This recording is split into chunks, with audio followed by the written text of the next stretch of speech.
आता शेतकऱ्यांसाठी एक आनंदाची बातमी आहे। पीएम किसानचा 22वा हप्ता हा आज जमा होणार आहे। देशातील 9,32,00,000 शेतकऱ्यांना याचा लाभ मिळणार आहे। राज्यामधील 91 लाख शेतकऱ्यांच्या खात्यात हे पैसे जमा होतील। पीएम किसान सन्मान निधी योजनेच्या माध्यमातून शेतकऱ्यांना एक निधीच्या स्वरूपात रक्कम दिली जाते आणि त्याचाच 22वा हप्ता हा आता त्यांच्या खात्यामध्ये जमा होणार आहे। पंतप्रधान नरेंद्र मोदी यांच्या हस्ते या योजनेच्या 22व्या हप्त्याची रक्कम देशभरातील 9,32,00,000 शेतकऱ्यांच्या खात्यात पाठवली जाणार आहे। पीएम किसान सन्मान निधी योजनेला 7 वर्ष पूर्ण झाली आहे। पीएम किसान योजनेअंतर्गत 22व्या हप्त्याचं वितरण आसाम राज्याची राजधानी गुवाहाटीमधून केलं जाणार आहे।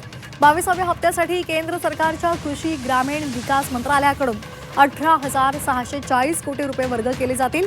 आज संध्याकाळी 5 वाजता हा कार्यक्रम सुरू होईल आणि त्यानंतर काही वेळातच सर्व शेतकऱ्यांच्या खात्यात हे पैसे जमा व्हायला सुरुवात होणार आहे।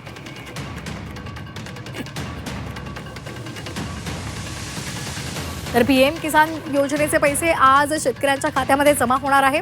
हा 22वा हप्ता आहे।